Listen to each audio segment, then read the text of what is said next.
Hi, thanks for joining us, and this video is about a 2005 new Beetle. So this is the sort of Mark 1 version of a new Beetle. This is the obviously the successor to the classic Beetle, and in this particular model, as I said, it's a 2005, and the problem that we've had with it is that it's leaking water. This is a common problem if you have issues with the sunroof. So as you can see, we have a sunroof here, and down in this corner here, just down in this corner here, over there, and then right back in these corners are 4 drain holes. So what you can do is you can easily just run something down inside there, like a piece of fiberglass pole or a old speedo cable or something, just to clear those out. And basically what happens is that drain goes all the way down here, down inside, and runs down under here. So you should see, if you gently pour some water in here, obviously with the sunroof closed, water starting to run out down the bottom. And that's the same for both sides at the front. But what was interesting about this car is that despite us cleaning it out and you know, putting a rod down this way, which then drains down and comes out through these like little grommet holes that come out through the bodywork, and then obviously the water then runs off down and out. What actually happens with this car is that it was still leaking, and in fact it was leaking right down inside on the back seat. It's not very clear, but sort of down in this area here, and also running down into the footwells either side, which just generally is making the car go horrible, smelly, and just generally not a very nice place to be. So what we did is we removed the headliner, and removing the headliner actually on a new Beetle isn't a particularly difficult job.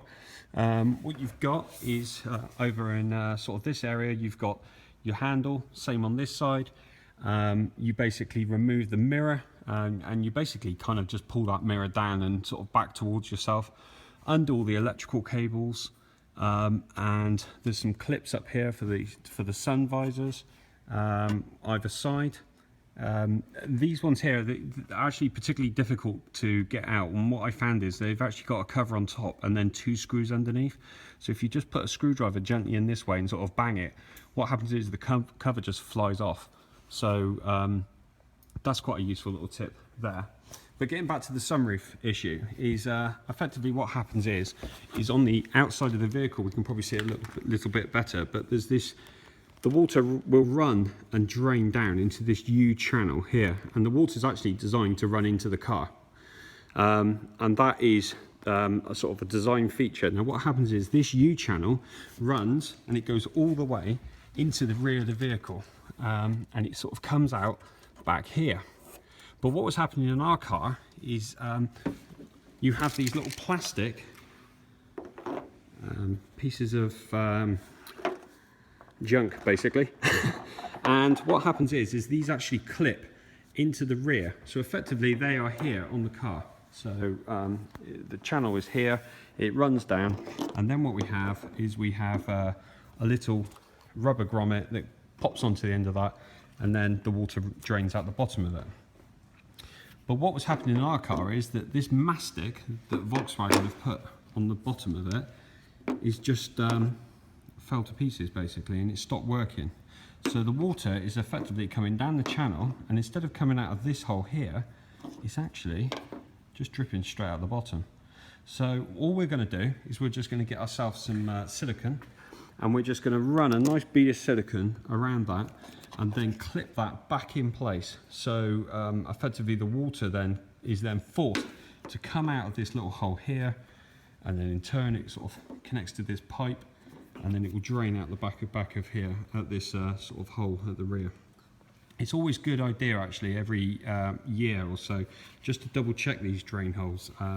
Sunroofs are particularly prone to leaves and debris and bits and pieces coming in, sitting down on these channels and then blocking up. And as you can see, the hole at the bottom is not particularly fantastic anyway. It's obviously designed to stop things from going in there like insects, but on the same token, if you get a lot of leaves up there, it's not going to take a lot to sort of jam it up. So it's always a good idea, if it's your own car, to, you know, whether or not Volkswagen service it or not, or you get a friend to service it, or a local garage, is always just run a little fiberglass pole, or you know, a feed pole, or an old speedo cable or something just in there, just to clean these little pipes out. And that's a sort of top tip. Okay, here we can see the plastic clip there at the end of the sunroof in situ. You can see the little rubber grommet just there that goes through the bodywork, and the little piece of plastic. If we just go to this side here, you can see there's the other one there. This one isn't actually just clipped in because I'm just about to put my mastic on it just to sort of seal it all up. But as you can see, they just sort of interface between the two, the sort of metal structure of the sunroof, and obviously lead in ready for the grommet to take the water outside. So yeah, there you have it. Well, this is the little plastic adapter in place.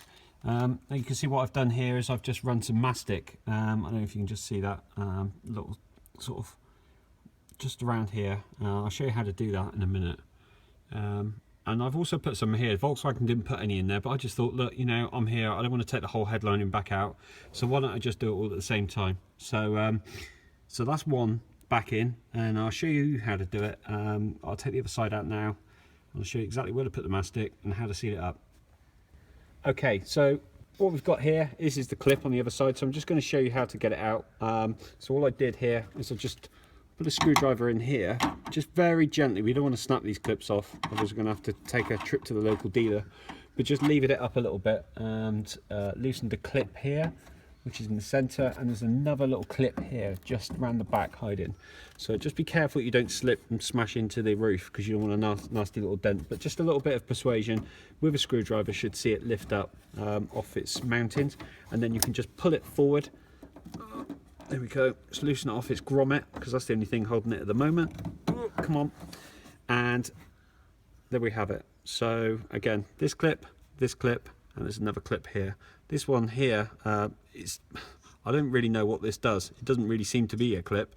I think it's just more for alignment, or it sort of malformed when they produced it, but it was the same on the other side as well.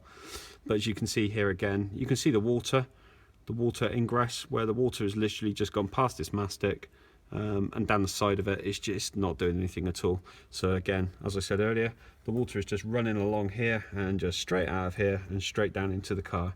So we're just going to put a nice bit of mastic around here, a bit of silicone, and same on here I think would be a good job. We'll double check this, we'll take this out actually, and I'll show you how to do that in a second. But we'll take this out and just double check to make sure it's all nice and clean, because we don't want to be coming back in here again, because once the sunroof's the headlining all back in and the sunroof's back together, we don't really want to be finding that we've got a problem in there as well for the time it takes to drop that out.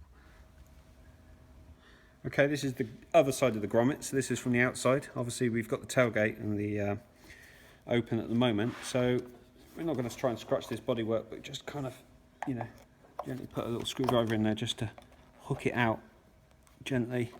Kind of just pull it, yank it, don't be afraid, it will come out. And that's the little adapter there, as you can see, that just links from the outside to the inside. Okay, so this is the silicone sealant that I'm using. It's made by Granville, black, but presumably you could use any multi-purpose sealant. And obviously it doesn't need to be black, but because you're never going to see it. So all we do here is just run a bead, carefully, a nice bead, even bead as well, because you don't want any low spots around. Just do a bit more here.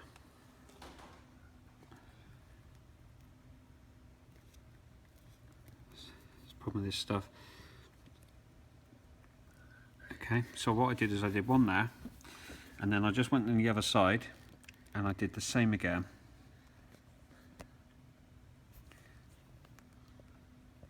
And just run that round. So we've got two beads. And effectively what will happen is when we push it in, those two beads will close up and it will seal it as well, and fill any gaps. So that's basically what we're looking at there. What I'm going to do is just run another little bead of silicone around here, Now this didn't have it by the factory, there wasn't anything there. I think there should be something there. We don't want any drips dripping out into our nice interior, so I'm just going to run that around. And again, it doesn't have to be too neat and tidy, but when that grommet comes back up and goes over the top of it, it's going to basically form a nice seal. We've got a nice seal on here as well, and hopefully that will fix the problem. The water will then disappear through this little channel and this little hole, and we shouldn't have any more problems. Okay, we're just going to put this back in place, so obviously make sure you get it the right way around. There's the little grommet, that's where that needs to go. So we're just going to push it up here. Trying to line that first, because that's kind of got to go in. Push it in, there you go, that's sealed in. And then very gently push this down into the right position. There you go, 1 clip, 2 clips. Push it down nice and tight. And push it down in one go, straight the way down. Little look at the finger there. You can just seal that little mastic up there. But as you can see, around this side, it's probably closer to see. You can see now this is sealed all the way around. Got no fear of any problems in there. And also, if you just put your finger up onto that channel on the inside, just double check there's no silicone that's kind of come out or is going to cause a blockage or kind of restrict water flow, because we want to see this water get out of this car as quickly as possible. If it starts blocking, it's going to get damp, it's going to make the car smelly, and again we could just end up in the same place where it's starting to leak again. But that's pretty much it from the rear end, and now we're just going to show just double checking the front end and ensuring that we've got no problems there as well. Okay, so these are the front drain holes. Thankfully these don't actually leak. These plastic clips seem to be in a lot better condition. But what you can do is just gently ease these off. And what I did is I just blew literally straight down this pipe as hard as I could, listening and down at the front of the vehicle to ensure that we could hear some sort of noise coming out. So don't pull these up too high either, because if you pull them up towards you, effectively what you're going to do is dislodge them from the water tray at the front under the bonnet or the hood if you're in the US, and what you'll do is you'll end up filling the car up with water internally, because what you'll do is you'll pull that pipe up, the water will come down and it will just drain into the front of the car. So just be a little bit careful you don't pull these up further than what they where they need to. But if you blow down them nice and hard, and again all I'm going to do is just run another little bead of silicone just around here, and probably a little bit around here as well, just to double check to make sure it's all nice and sealed, we haven't got any problems, because there's a little bit of water there, but just to make sure it's all nice and clear. Again, we got a nice dry bug.